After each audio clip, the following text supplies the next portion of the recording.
So as somebody who's got the experience with music and microphones and podcasting for 5 years, I see you're wearing, I think it's called a lapel mic. It hooks onto your shirt. Could you share a little bit about like your microphone journey through the last 5 years, what you started with, where and how you got to the lapel mic? Yeah, that's a really interesting question. I'm absolutely sure my voice and my sound is less good than yours, but it's not a competition in that sense. For me, the lapel mic means that I don't think about the microphone. I think about what I'm saying.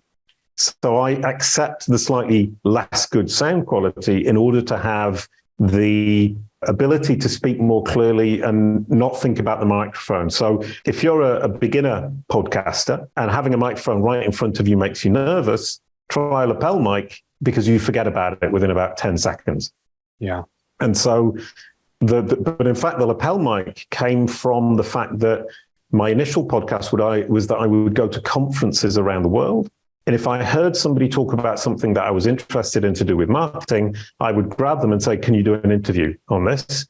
And then I would just hook a lapel mic on them, hook a lapel mic on myself, hit record, and record a conversation in the middle of a crowded room. So the lapel mic was a necessity back then? Oh, I can show you. Was it like a Zoom? Yeah, it's from Zoom. Yeah. Zoom not being the same that you can record on the cloud. Video.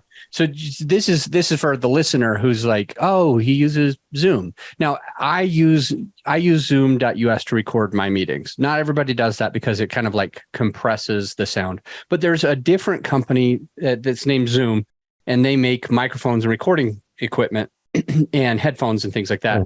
And they've got these handheld traveling sets.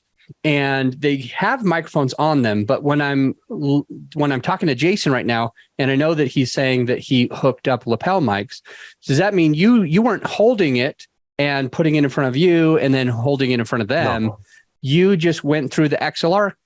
There's two little XLRs at the bottom of that, and you'll just hook a lapel mic like that, or are they wireless, or how did you do it?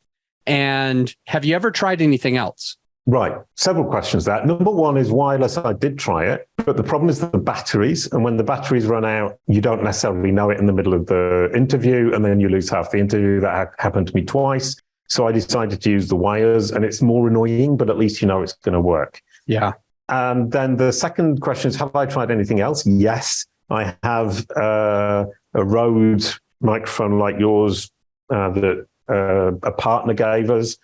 I've used that for music recording, but I don't use it for podcasting because I really like the freedom of not having the microphone in front of me, so I don't need to think about it. For me, having the clear mind is the most important thing. And I think also because I've got quite a deep voice, the lapel mic works really well, and it wouldn't necessarily work for somebody who has a higher voice. I can always try and see if it works for somebody with a higher voice.